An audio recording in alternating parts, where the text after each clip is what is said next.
Congress party पूरे प्रदेश में संविधान बचाओ संकल्प सभा का आयोजन कर रही है। आज मेरठ में भी ये आयोजन हुआ और इस आयोजन में पहुंचे हैं राष्ट्रीय सचिव पार्टी के प्रदीप नरवाल साहब। सर, आज बहुत बड़ी तादाद में कांग्रेसी भी जुटे हैं लंबे समय बाद। क्या मैसेज है पार्टी का और किस तरीके से 2024 के लोकसभा चुनाव की तैयारी आप लोग कर रहे हैं? देखिए, 2024 के लिए पार्टी ने, विपक्ष ने और लोगों ने, तीनों ने मन बना लिया है कि 2024 में भाजपा को हराना है और पूर्ण संकल्प ले लिया कि भाजपा में उखाड़ फेंकेंगे सत्ता से। और देखिए, आज जो पूरे देश के हालात हैं, मणिपुर में आगजनी हुई, पूरी हिंसा हुई, लोगों ने असुरक्षित महसूस किया, वो आग करते करते नूह मेवात तक पहुंची। परसों हरियाणा में क्या हालात हुए, कहीं पे आग लगाई जा रही है, किसी घर को जलाया जा रहा है, कहीं गाड़ियाँ जलाई जा रही हैं। तो भाजपा ने पूरे देश को नफरत की आग में झोंक दिया है। और कांग्रेस पार्टी, राहुल जी आज से पिछले सितंबर में एक पैगाम लेके चले थे मोहब्बत का। उन्होंने पूरे देश में एक बात कही कि मैं नफरत की राजनीति को नहीं सहूँगा और देश में शांति अमन को कायम करना पड़ेगा। तो आज सभी विपक्ष के लोगों के, कार्यकर्ताओं की एक ही आवाज़ है कि 2024 में हम लोग पूर्ण तौर पर भाजपा को सत्ता से उखाड़ फेंकें। और सभी कार्यकर्ता इसको लेके उत्साहित भी हैं। और आप लोगों ने देखा जिस तरह पूरे विपक्ष की एकता अभी हुई है, जिसमें तमाम विपक्ष की पार्टियां, 28 दल उसमें शामिल हैं। उत्तर प्रदेश समाजवादी पार्टी, राष्ट्रीय लोकदल भी उसमें शामिल है, शिवसेना, जेडीयू, राजद, डीएमके, सभी पार्टियों ने आके एक मंच पे एक बात कही है कि हम राहुल गांधी जी के नेतृत्व में चुनाव लड़ना चाहते हैं। और कांग्रेस पार्टी सबसे बड़ी, क्योंकि देश सबसे बड़ी राष्ट्रीय पार्टी है, और कांग्रेस पार्टी के एक बड़े छतरी के नीचे से ही पार्टियों ने आके बात को महसूस किया कि कांग्रेस पार्टी भाजपा को हरा सकती है। और सब पार्टी अब एक हैं, क्योंकि ये लड़ाई सिर्फ सत्ता की नहीं है, लड़ाई देश के संविधान की है, लड़ाई देश की अक़लियत की है, लड़ाई देश में हर उस व्यक्ति की आवाज़ को कुचला, चाहे दलित हो, पिछड़ा हो, किसान हो। इस देश में बचा कौन है? किसान यहाँ पे 1.5 साल बॉर्डरों में पड़े रहे, अपने ट्रैक्टर ट्रॉली को लेके, रोटियाँ उन्होंने यहाँ पे बनाई, ना शौचालय की व्यवस्था उनके लिए थी। उन्होंने 1.5-2 साल इस देश की बॉर्डर पर संघर्ष किया, यहाँ पे दिल्ली बॉर्डर पे। दलित आंदोलन की जब बात आती है, हाथरस में जब दलित की बेटी को मारा गया, तब सरकार ने कहा उसका भाई दोषी, तब राहुल जी, प्रियंका जी वहाँ पहुँचे और प्रियंका जी ने पूरा संघर्ष किया उस परिवार के लिए। तो तब भी राहुल गांधी दलित समाज के लिए खड़े हुए। इसी तरह नॉर्थ ईस्ट की बात आई, जब आदिवासी समुदाय की बात आई, तब छोटे व्यापारियों की बात आई, तो सब हर वर्ग के साथ कांग्रेस पार्टी खड़ी है, क्योंकि देश की भावना है और हमें देश को बचाना है। और संविधान देश का डॉक्यूमेंट जो देश की रक्षा करता है। और आपने कहा संविधान संकल्प, उसका एक महत्वपूर्ण कारण ये भी है कि 2014 से पहले इस देश का संविधान इस देश के दलित, मजदूर, पिछड़े, किसान की रक्षा करता था। जब से सरकार आई है सत्ता में, इस देश की सड़कों पर इस देश के दलित, मजदूर, पिछड़े, किसान को इस देश के संविधान की रक्षा करनी पड़ रही है। इसलिए हम संविधान संकल्प सभा कर रहे हैं। सर, एक सवाल मेरा ये है कि बीजेपी हमेशा से ये प्रहार करती रही, निशाना साधती रही है कांग्रेस के ऊपर, खास करके इनके राज में सबसे ज़्यादा दंगे हुए। लेकिन अब जो जातीय और सांप्रदायिक दंगों की स्थितियां बनी है वो मणिपुर और उसके बाद में हरियाणा। तो अब आप क्या कहना चाहेंगे? देखिए, किसी भी लड़ाई के मूल्य और मायने तय करते हैं कि आने वाला समाज कैसा होगा। भाजपा की विचारधारा तय करती है जब सत्ता में आएंगे समाज कैसा होगा। इन्होंने किया क्या है? हरियाणा में जाट गैर जाट किया, कहीं मराठा गैर मराठा, कहीं पटेल गैर पटेल, कहीं पे मैती गैर मैती या नागा गैर नागा, और कहीं पे मुसलमान गैर मुसलमान या हिंदू मुसलमान। तो जब इनकी सत्ता में आने के मूल्य ये थे, तो देश के हालात तो ये होने थे। आखिर क्यों मणिपुर में ऐसा हुआ कि इन्होंने मैत्री कुकी के बीच में आपसी द्वेष पैदा किया। सरकार ने सत्ता में इन्होंने आने के लिए इनके बीच में फाड़ पैदा की। तो आज देखिए आज वहाँ क्या हालात हैं। क्यों देश में हिंदू मुसलमान के दंगे हुए? क्योंकि इन लोगों ने सत्ता में आने के लिए हिंदू मुसलमान में खाई पैदा की, नफरत पैदा की। तो वही हुआ। क्यों हरियाणा में इस तरह का हालत पैदा हुए 2019 में? कि सत्ता में आने के लिए इन्होंने एक समुदाय विशेष, जो हरियाणा में जाट बिरादरी है, उसके खिलाफ इन लोगों ने राजनीति की। तो किसी तरह कहीं पे पटेल गैर पटेल हुआ, कहीं पे दलित में भाई चमार गैर चमार की राजनीति खड़ी कर दी। तो इनके मूल्य हैं। जब सत्ता में आप काबिज हो जाते हो, तो उसके बाद लोगों के हौसले, जो आपके जो उपद्रवी हैं, उनके हौसले बुलंद हो रही। सरकार तुम्हारी बन गई है। देखिए, आप सत्ता बनाने के लिए चोरों से समझौता करोगे, तो सत्ता बनने के बाद वो चोर कहेंगे मेरी सरकार है, तो उपद्रव भी करेंगे, आगजनी भी करेंगे, सब कुछ करेंगे। आपने सत्ता में काबिज होने के लिए उछलनों की मदद ली, आज भी उछल रहे, ये सब कर रहे हैं। देखिए, आप आज नूह की घटना को ले लीजिए, क्योंकि वो पूरे देश में उन्होंने प्रचारित किया है। कोई वहाँ पे जनसभा करता है, एक कोई मोनू मानेश्वर नाम का लड़का वहाँ पे, उसको खुली छूट दे रखी है।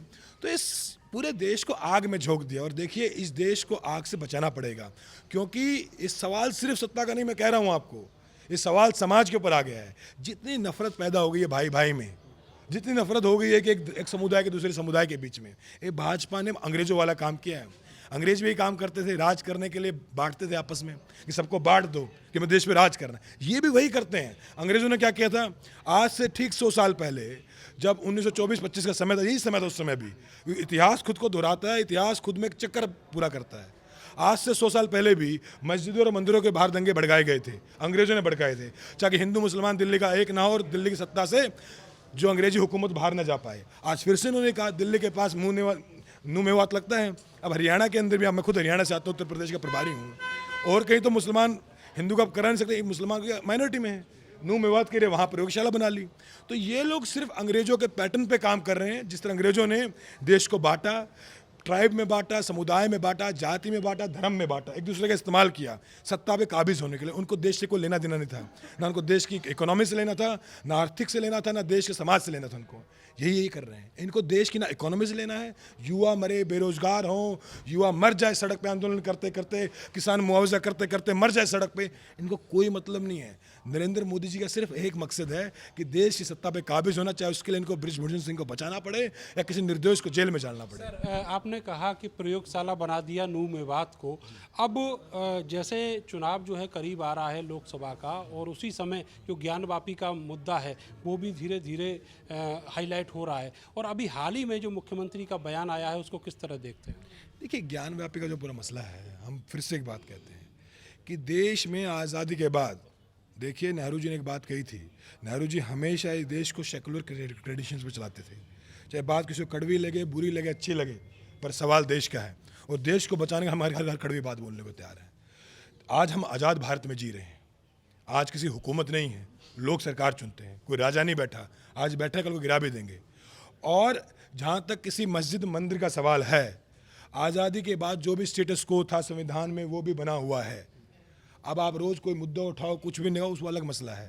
कांग्रेस पार्टी, हमारे नेता माननीय राहुल गांधी जी, माननीय मल्लिकार्जुन खड़गे जी, प्रियंका गांधी जी, उन्होंने हमेशा एक बात कही है कि मुसलमान मरेगा तो मुसलमान के साथ खड़े हैं, मुसलमान के साथ अन्याय होगा तो उसके साथ खड़े हैं, किसान के साथ अन्याय होगा किसान के साथ खड़े हैं, दलित के साथ अन्याय होगा दलित के साथ खड़े हैं, मजदूर के साथ अन्याय होगा मजदूर के साथ खड़े हैं। सर, गठबंधन को लेकर अभी जैसे ही आप लोगों ने इंडिया नाम दिया, उधर जो बीजेपी है वो प्रहार कर रही है। डॉट जो लगा हुआ है हर अक्षर के आगे, उस पर प्रहार कर रही है, कह रही है कि वो काला है और ये सारे गठबंधन के लोग काले चोर, काले लुटेरे हैं। देखिए, जब देश की संरचना हुई थी 47 से पहले, बार बार कि मैं इतिहास पढ़ा हूँ, इतिहास में मैं जाता हूँ, उस समय भी भाजपा से ताकतें थी। जब नेहरू जी ने जब इंडिया बनाया था, जब भारत बनाया था नेहरू जी ने, तो कई लोगों ने तब भी आपत्ति की थी। कई यही लोग थे जो कहते थे भारत के रंग तिरंगा नहीं होना चाहिए, देश के झंडे का रंग। यही लोग कहते देश का संविधान हम लागू नहीं होने देंगे। यही लोग थे वो, उस समय भी यही लोग थे। और तब भी लेकिन नेहरू जी ने कहा नहीं, बाबा साहब अम्बेडकर नहीं, देश का तिरंगा झंडा होगा और देश में संविधान लागू होगा। और उस समय भी देश का हर समुदाय इंडिया में था, मुसलमान भी था। पाकिस्तान कैसे बना, कट्टरता के ऊपर अलग देश बन गया। भारत हर समुदाय का देश था, हर धर्म का देश था, हर मजहब का देश बना। और उसमें मौलाना अबुल कलाम भी थे, उसमें नेहरू जी प्रधानमंत्री जी, बाबा साहब अम्बेडकर सरकार में कानून मंत्री रहे, बाबू जगजीवन राम लेबर मिनिस्टर रहे। हर तरह के लोग उस सरकार में थे, हर जाति हर मजहब का इंसान था। तो हर जाति हर मजहब से वो इंडिया बना था। और फिर से हम हर जाति हर मजहब के व्यक्ति से फिर से इंडिया बनाएंगे, ना कि किसी दोषी को बचाएंगे।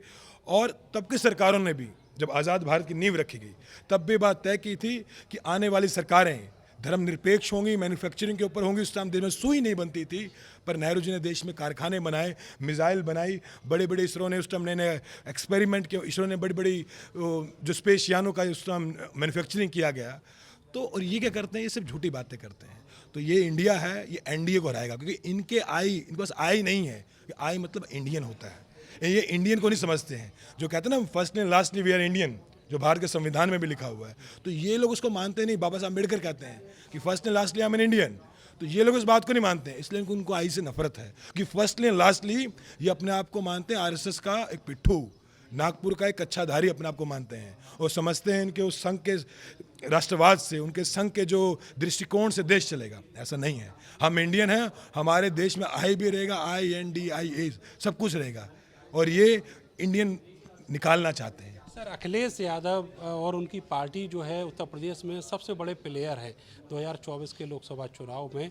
उनके साथ आपका गठबंधन है और बाकी पार्टियां भी हैं, लेकिन पिछला जो कड़वा अनुभव रहा उसके बाद इस सब चीज़ को कैसे कार्यकर्ता स्वीकार करेगा जो नया गठबंधन है? देखिए, देश बचाने के लिए निकले हैं और उसमें जो भी कॉमन मिनिमम एजेंडा प्रोग्राम बनेगा उसके तहत पूरी कांग्रेस पार्टी पूरे विपक्ष के साथ है।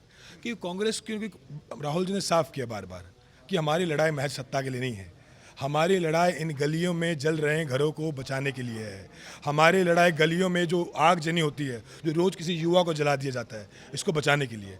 तो उसके लिए हम कॉमन मिनिमम एजेंडा प्रोग्राम पे काम करेंगे और तमाम विपक्ष को एक साथ लेंगे, चाहे मैं समाजवादी पार्टी हूँ, चाहे मैं राष्ट्रीय लोकदल हो, सबको समेट के कोशिश है कि बड़ा एक अम्ब्रेला खड़ा किया जाए। और जहाँ तक कांग्रेस पार्टी कार्यकर्ताओं के सवाल है, हर कार्यकर्ता राहुल गांधी जी, मल्लिकार्जुन खड़गे साहब, प्रियंका गांधी जी के आदेश के साथ हर कार्यकर्ता खड़ा है और देश बचाने का जो उनका आह्वान है, हर पार्टी कार्यकर्ता, मैं खुद पार्टी कार्यकर्ता होने के नाते, हमारे शहर अध्यक्ष यहाँ, प्रदेश महासचिव यहाँ, यूथ कांग्रेस प्रेसिडेंट यहाँ ओमवीर जी, अवनीश काजला जी, विदित चौधरी, पीछे संजीव शर्मा जी हमारे खड़े हैं, प्रदेश के महासचिव, प्रदेश सचिव खड़े हैं, नसीम खान कामिल, सब लोग हमारे खड़े कार्यकर्ता ही हमारे हैं। सबके सिर माथे पर एक बात है कि पार्टी आला कमान का निर्देश हम हर हालत में मानेंगे और सब इस बात को माने में जमहूरियत बचानी है। और अखिलेश जी के साथ मिलके, जयंत चौधरी जी के साथ मिलके, पूरे विपक्ष की व्यापक एकता करके हम लोग देश को बचाने की कोशिश बीजेपी करेंगे। कहती है 80, गठबंधन का नारा क्या है? देश बचाने का नारा है सीटें यूपी में एक ही नारा, देश बचाने निकले आओ हमारे साथ चलो। और यूपी का जहाँ तक सवाल है, यूपी को ठगा है योगी जी ने और नरेंद्र मोदी जी ने। पूरा यूपी देख रहा है कि एक करप्ट इंसान को, एक भ्रष्ट इंसान को, एक बाहुबली को बचाने के लिए पूरी छवि ताक पे लगा दी इन लोगों ने, अपनी नहीं देश की। इनकी जो छवि पूरा देश जानता था। अब तो अंतर्राष्ट्रीय मीडिया कह रही है कि ब्रिजभूषण सिंह को बचाने के पीछे मंशा क्या आपकी? पहले तो आप उन्हें पूछते थे सड़कों पे, अब तो न्यूयॉर्क टाइम्स पूछ रहा है, अब तो उनसे इंग्लैंड के न्यूज़पेपर पूछ रहे हैं, पूरे इंटरनेशनल मीडिया पूछ रही है कि भाई क्यों न्याय नहीं दे रहे अपने पहलवानों को। यही पहलवान थे, यही विनेश फोगाट जी, प्रधानमंत्री जी कहते थे मेरी बेटी विनेश। तो अपनी बेटी के साथ कोई हरकत होते देख सकता कोई बाप? तो कोई किसी अपनी बेटी बोले और इस बेटी का न्याय ना करे, और ये बेटी बोले मेरे साथ दुष्कर्म हुआ है और बाप कुछ ना करे, इसका मतलब देश के प्रधानमंत्री की जो मॉरल रिस्पॉन्सिबिलिटी है और इसकी मॉरलिटी, देश के प्रधानमंत्री जी की मॉरलिटी के ऊपर सवाल है, उनकी नज़र के ऊपर सवाल है कि किस नज़र से देश को देखते हैं। क्या वो देश में जो ये घूम रहे हैं जितने भी चोर, इनको बचाने के लिए अपनी बेटियों की इज्जत ताव पर रखने को तैयार हैं क्या? तो अपने आप में एक बड़ा संगीन सवाल है देश के ऊपर, हमारे समाज के ऊपर और देश की सरकार के ऊपर। और देश भी समझता है कि पिछले 9 साल में जितने वादे किए हैं, जो भी इन लोगों ने किया है, एक गरीब का भला नहीं हुआ। महाराज 2015 में जब 14 में सरकार आई थी तो किसी गरीब से पूछ लेना आप, सबके ऊपर वाली जेब में लोग कहते हैं कि 500 रुपये का नोट होता था, मजदूर की जेब में भी। अब किसी मजदूर की जेब में आप उठा के देखोगे 10-20 रुपये का रंग बिरंगा नोट मिलेगा, जिसका आप पहले देखना पड़ेगा 10 का है 20 का। तो इन्होंने पूरी इकोनॉमी भी क्रैश कर दी है। तो सब मजदूर, किसान, दलित, पिछड़ा सब मिलके सरकार बनाएंगे। युवा लामबंद है और भारत जोड़ो यात्रा, आप कह रहे हैं यूपी का सिनारियो, यूपी में सरकार बनी भाजपा की, इसकी भी इंतजार हो। यूपी में सरकार बनी भाजपा की। राहुल गांधी जी गाजियाबाद से आए, हालांकि मैं खुद, आप मीडिया में आप कह रहे हैं भाई जो रिजल्ट आया है, पर राहुल गांधी जब गाजियाबाद से एंटर हुए लोनी बॉर्डर से और जब गए किराना तक, इतना बड़ा हुजूम था कि मैंने खुद, हमने सोचा कि शायद इतने बड़े लोग ना आए, लाखों लाख लोग सड़कों पे। तो देश की जनता ने, यूपी की जनता ने उस दिन कह दिया था कि हम राहुल गांधी जी, प्रियंका गांधी जी, मल्लिकार्जुन खड़गे साहब के साथ खड़े हैं। और ये जो पूरे लोग हैं यूपी के, ये भी समझ चुके कांग्रेस के बगैर कोई विकल्प नहीं है इस प्रदेश में। नरवाल साहब, उस यात्रा का जो इंतजार है वो बीजेपी भी कर रही है, नहीं, और आई खास तो करके उत्तर प्रदेश में। उम्मीद करें नहीं, भारत जोड़ो यात्रा एक तो हो चुकी है, आप सब लोग जानते हैं, और दूसरी यात्रा को लेकर अभी तो कोई ऐसे ऑफिशियल कोई पार्टी का अनाउंसमेंट नहीं, जब होगा देखेंगे। बहुत बहुत शुक्रिया आपका, आपने इतना समय हमें दिया। तो ये कांग्रेस के नेता प्रदीप नरवाल, जिन्होंने कई मुद्दों पर अपनी राय रखी। कैमरा सहयोगी सानू के साथ मैं नरेंद्र, भारत समाचार, मेरठ।